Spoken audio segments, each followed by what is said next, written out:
Hi, welcome to Sherin's kitchen. இன்றைக்கி நம்ம கிச்சனில் ஒரு சட்னி ரெசிபி தான் பண்ண போகிறோம். சட்னி இல்லை துவையல், இதில் ரெண்டு எது சொன்னாலும் நல்ல பொருத்தமாக தான் இருக்கும். நம்ம வீட்டில் யாருக்காவது கொஞ்சம் உடம்பு சரியில்லை, வாய் ருசியாகவே இல்லை, வாய் சரியில்லை, அதாவது டேஸ்ட்டே ஒத்துக்கலை வாய்க்கு அப்படின்னு நினச்சிங்கன்னா இந்த சட்னி தாராளமாக செய்யுங்க.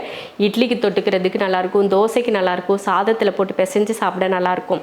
அப்புறமா நீங்கள் வெறும் காய்ச்சலாக இருக்கிறவங்களுக்கு கஞ்சியெல்லாம் கொடுப்போம் பார்த்தீங்களா, அந்த கஞ்சி செஞ்சுட்டு இந்த துவையலை தொட்டு சாப்பிட்றதுக்கு ரொம்ப நல்லாயிருக்கும்.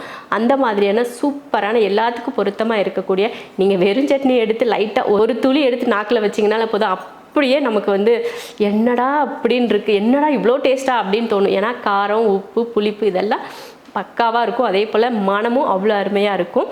அந்த மாதிரியான ஒரு சட்னி தான் இப்போ நம்ம பண்ண போகிறோம். வாங்க பார்க்கலாம். சட்னி அரைக்கிறதுக்கு நம்ம இன்றைக்கி பார்த்திங்கன்னா மல்லி விதை பார்த்திங்களா, அதை வச்சு தான் சட்னி பண்ண போகிறோம். நான் இந்த கப்பில் ஒரு கப் அளவுக்கு மல்லி எடுத்துக்கேன். இது ஒரு 25 கிராம் அளவுக்கு இருக்கும். இது வறுக்கவெல்லாம் தேவையில்லை, அப்படியே பச்சையாக போட்டு தான் அரைக்க போகிறோம். ரொம்ப நல்லாயிருக்கும். அடுத்ததாக காரத்துக்கு ஏற்ற மாதிரி வரமிளகாய், நல்லா காரம் சுருக்குன்னு இருக்கிற மாதிரி சேர்த்துக்கோங்க.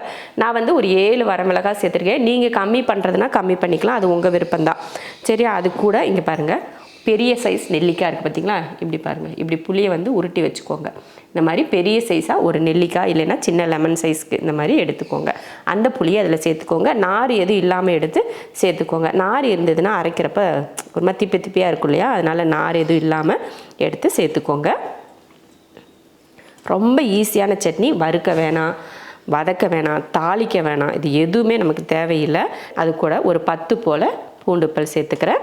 அதே போல் 15 போல் சின்ன வெங்காயம். அடுத்ததாக கடைசியாக உப்பு. அவ்வளோதான். இதில் சேர்க்க வேண்டியது இது மட்டும்தான், வேறு எதுவுமே கிடையாது. கருவேப்பிலையோ இல்லை பச்சை மிளகாயோ வேறு ஏதாவது சீரகம் எதுவும் கிடையாது. அப்படியே பச்சையாக நம்ம அரைக்க போகிறோம். தண்ணி ஊற்றி நல்லா வலுவலுன்னு அரைச்சி எடுத்துக்கலாம். நீங்கள் அம்மி வச்சுருக்கீங்க அப்படின்னு இருந்துச்சுன்னா அம்மியில் கூட சூப்பராக அரைச்சி நல்லா எடுத்திங்கன்னா அதோட ருசி வேறு லெவலில் இருக்கும். இப்போ நான் தண்ணி ஊற்றி அரைச்சிக்கிறேன்.